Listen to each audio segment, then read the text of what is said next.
provisions s'estan acabant. Cada dia perdem més forces. I no sabem fins quan podrem resistir. L'enemic no tindrà pietat. Però nosaltres no ens rendirem. L'assalt final és inevitable.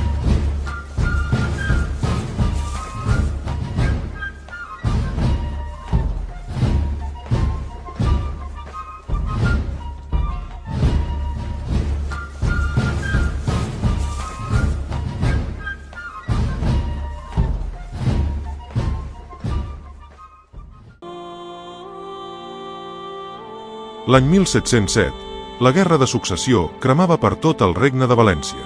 Després de la tràgica derrota a la batalla d'Almansa, els borbònics de Felip V avançaven implacables, sotmetent pobles i ciutats que havien donat suport a l'arxiduc Carles d'Àustria. Però hi havia llocs que no es rendien fàcilment. Alcoi fou un d'ells. Després de la caiguda de Xàtiva i Alzira, les tropes borbòniques, encoratjades pels seus recents triomfs, van posar rumb cap al Alcoi i Ídnia amb la intenció de consolidar el seu domini sobre el territori.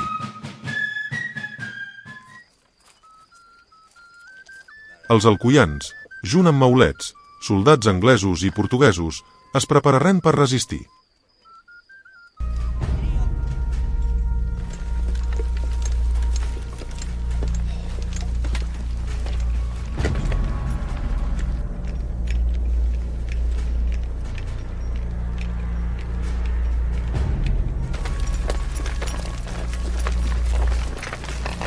Quan la guerra arribà a les seues portes, els alcoians sabien què els esperava.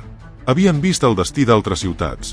València, Xàtiva, Vila-real, totes havien sigut arrasades pels borbònics. Si Alcoi es rendia, les seues cases serien cremades, els seus homes executats i les seues dones ultratjades. Així que van decidir lluitar fins al final. Els defensors de la ciutat no eren un gran exèrcit, però tenien coratge i determinació. A Alcoi s'hi trobaven els maulets, guerrillers experts en la lluita de muntanya. Coneixien cada camí, cada roca, i atacaven amb rapidesa abans de desaparèixer entre els arbres. Soldats anglesos i portuguesos, enviats pels aliats de l'arxiduc Carles. Homes acostumats a la guerra, lluitant en una terra que no era la seua, però defensant una causa comuna. La població alcoiana, formada per fusters, pagesos i comerciants, convertits en soldats per necessitat. Aquesta força estava comandada pel sergent major Anglès d'Urc, i entre els seus líders destacava Lluís Cantó, un heroi local que lluitaria fins a l'últim sospir. Després de la caiguda de Xàtiva i Alzira, la ciutat d'Alcoi es va veure en la necessitat de preparar-se per a l'arribada imminent de les tropes borbòniques. Conscient de la importància estratègica de la seva posició i de la determinació de Felip V per sotmetre tot el regne de València, la població alcoiana, majoritàriament favorable a la causa austriacista, va començar a fortificar els seus accessos i a organitzar la seua defensa.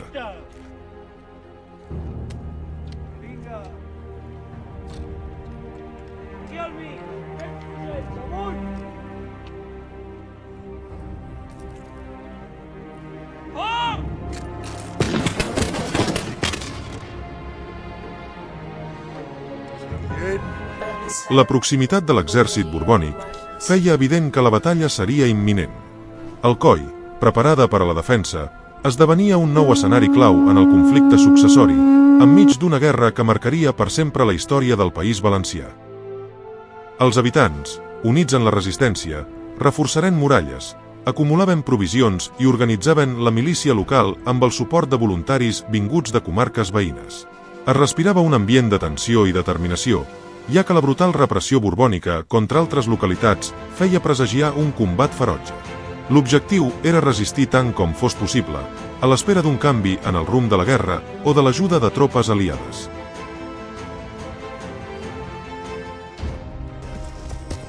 El rei Felip V no volia que el termini del setge s'allargara. Tot i que fora en ple hivern, s'iniciava el setge a la vila. Pere Corbí rebé l'ordre de Mahoni de conduir a l'assalt d'Alcoi, el 4 de gener, amb 6.000 homes. L'endemà hi arribava Berwick amb 6 grans canons, que començaren a batre les defenses.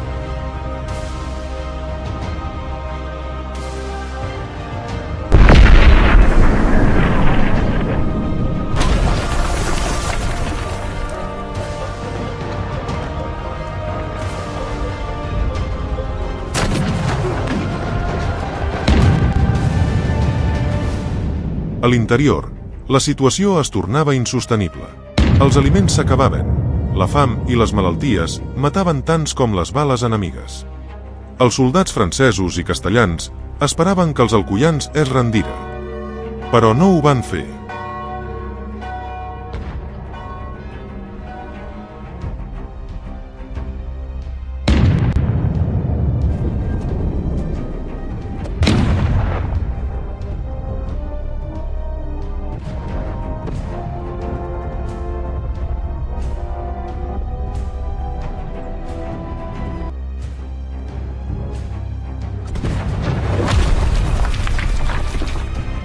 La part més vulnerable de la vila, el rebelet que envoltava el convent de Sant Francesc, es convertia en l'objectiu principal de l'assalt borbònic.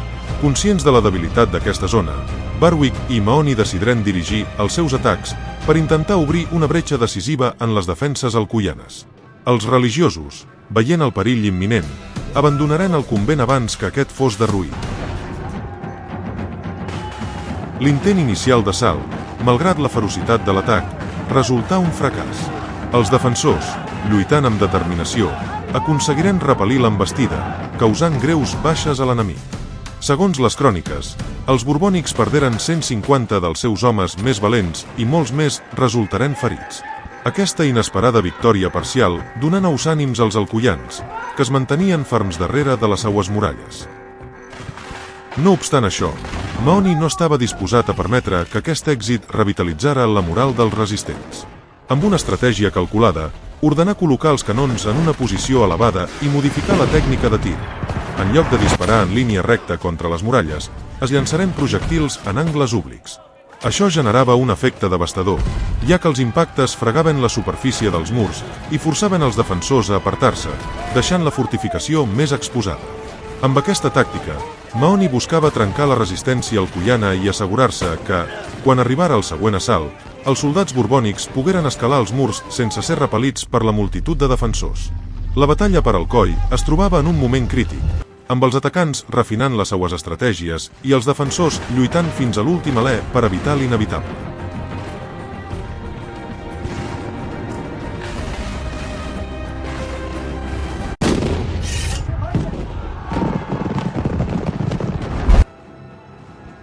L'alba del 9 de gener de 1708 arribà amb la ferocitat de les tropes borbòniques. Els francesos i castellans entraren per les muralles esgotades, trencant-ho tot, apagant les últimes espurnes de resistència. A la plaça, els últims maulets encara alçaven les espases, sabent que lluitaven no per guanyar, sinó per no ser oblidats.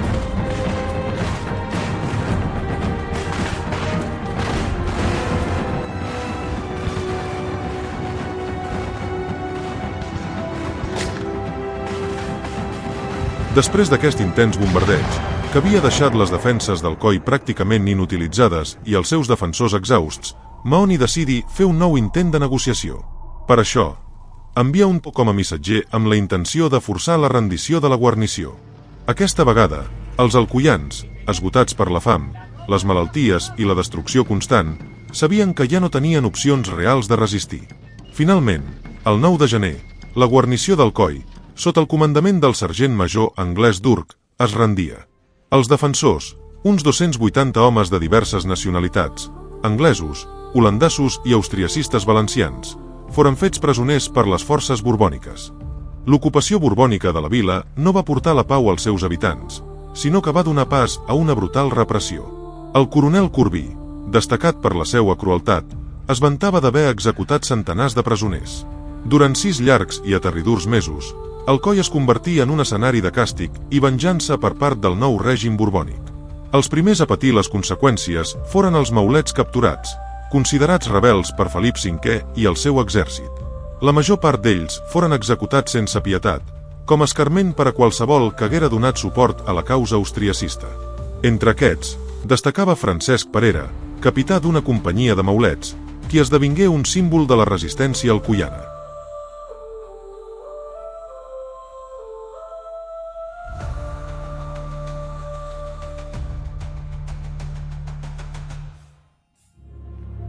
El sacrifici de Francesc Parera es convertí en llegenda. Capturat, però mai doblegat, encarar la mort amb la dignitat d'aquells que lluiten per un ideal més gran que la seua pròpia vida. Les seues últimes paraules ressonaren com un jurament etern. No podreu matar la nostra memòria. Alcoi resista i resistirà sempre. I així va ser. La ciutat va lluitar durant 6 mesos i, tot i la derrota, no s'agenollà. Els carrers que una vegada bategaren amb el coratge dels seus defensors encara guarden el record d'aquells dies tràgics i heroics. Quan el vent recorre les muntanyes de la Mariola, sembla portar amb ell el ressò d'aquells crits de llibertat, com si la terra mateixa recordara la gesta dels qui lluitaren per ella. Alcoi caigué, però mai es rendeix. El seu nom brilla en la història com una flama indestructible, una llum que ni el temps ha pogut apagar. La seua memòria és foc, és llum, és el crit etern d'un poble que no oblidarà mai els qui van donar la vida per ell. Ni el temps ha pogut apagar aquella flama. Per Alcoi, per la terra, per la memòria.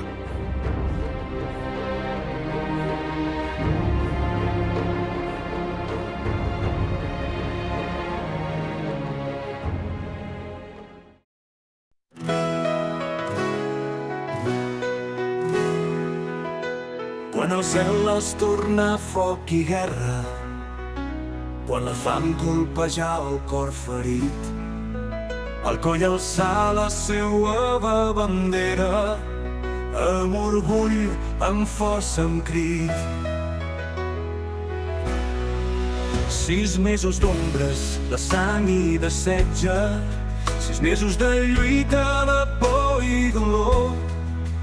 Però els maulets no abaixaren l'espasa fins l'últim sospir, fins l'últim claror. Alcoi resistia, plorava i lluïa, amb foc als ulls i el cor encès. Encara que el vent s'endú de les cendres, la flama del poble mai morirà. Maulets corrien entre les muntanyes, com ombres, com llamps, colpejant l'enemic. Però la ciutat amb muralles sagnants ja no podia aguantar el seu crit. Sang alcoiana lluitant per la llibertat, foc en la mirada, orgull en el cor. Encara que caiguen els murs de la història, el poble recorda, el poble no mor. Alcoi resistia, plorava i lluïa, amb foc als ulls i el cor encès. Encara que el vent s'endú de les cendres, la flama del poble mai morirà. Alcoi resistia, plorava i lluïa, amb foc als ulls i el cor encès. Encara que el vent s'endú de les cendres, la flama del poble mai morirà. El poder s'Alcoi alça la cara, els qui caigueren viuen en tu. El seu record és brasa en la història i la seua llum mai s'apagarà. Alcoi, terra de flames i glòria, la teua lluita sempre viurà.